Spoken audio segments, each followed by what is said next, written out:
कर्मचाऱ्यांबाबत एक महत्त्वाची माहिती आहे। एसटी कर्मचाऱ्यांनी पुन्हा एकदा संपावर जाणार असल्याचं सांगितलंय।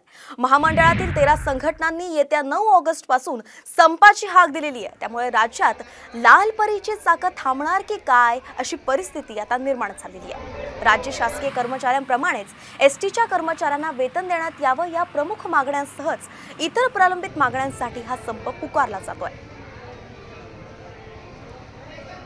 नेमकं त्यांच्या मागण्या काय ग्राफिक्सच्या माध्यमातून आपण पाहूयात। राज्य शासकीय कर्मचाऱ्यांप्रमाणे वेतन मिळावं ही प्रमुख मागणी त्यांची आहे।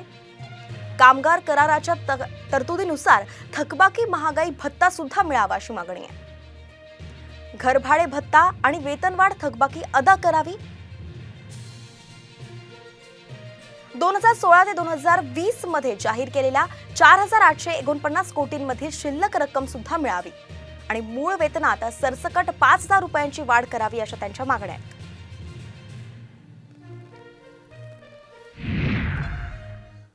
आणि अजून एक महत्त्वाची बातमी आहे ती म्हणजे बुकिंग सुरू होताच पुन्हा एकदा कोकण रेल्वे गाड्यांच्या तिकिटाचं बुकिंग फुल झालेलं आहे। गणपती निमित्त कोकणवासियांसाठी 258 गणपती विशेष गाड्या सोडण्याचा निर्णय घेण्यात आला होता। मात्र अवघ्या 5 मिनिटातच या सगळ्या गाड्यांचं बुकिंग फुल झालंय। तर वेटिंगचा आकडा 800च्या घरात गेलेला आहे। आणखी 50 रेल्वे गाड्या सोडण्यात येणार असल्याची सुद्धा शक्यता